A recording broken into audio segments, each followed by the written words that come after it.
Roberts versus City of Boston and Cumming v. Board of Education. Roberts versus City of Boston was a court case about a girl from Boston, Massachusetts, who was 5 years old, named Sarah Roberts, who was black, and had to cross 4 white schools to get to her black school. Her dad tried to enlist her in the white school on 4 separate occasions, and she was physically removed all 4 times. Then a lawsuit against the city followed.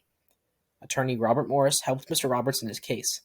Then Morris brought upon Charles Sumner, who was a young white man who was very passionate about black people's rights, who quoted the Constitution when it said that all men are equal before the law, and mentioned how segregation hurts both parties involved. This case was a precedent for separate but equal and Plessy v. Ferguson 50 years later.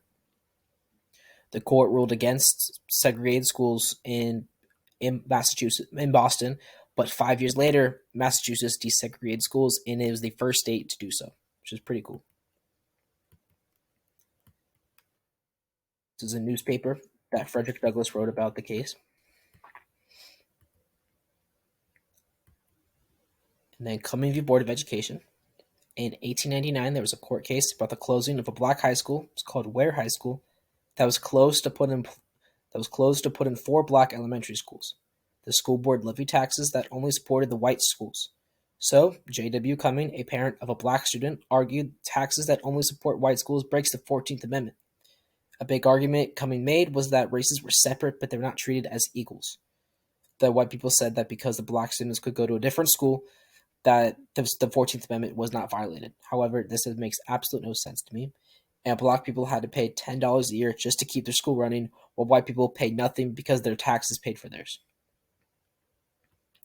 Both of these 2 cases are related because there were instances where segregation in the U.S. were backed up by the law.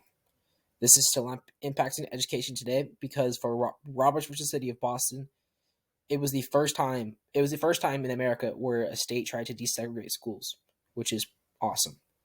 And then for Cumming versus Board of Education, it proved that even though the law said separate but equal, they were not treated as equal.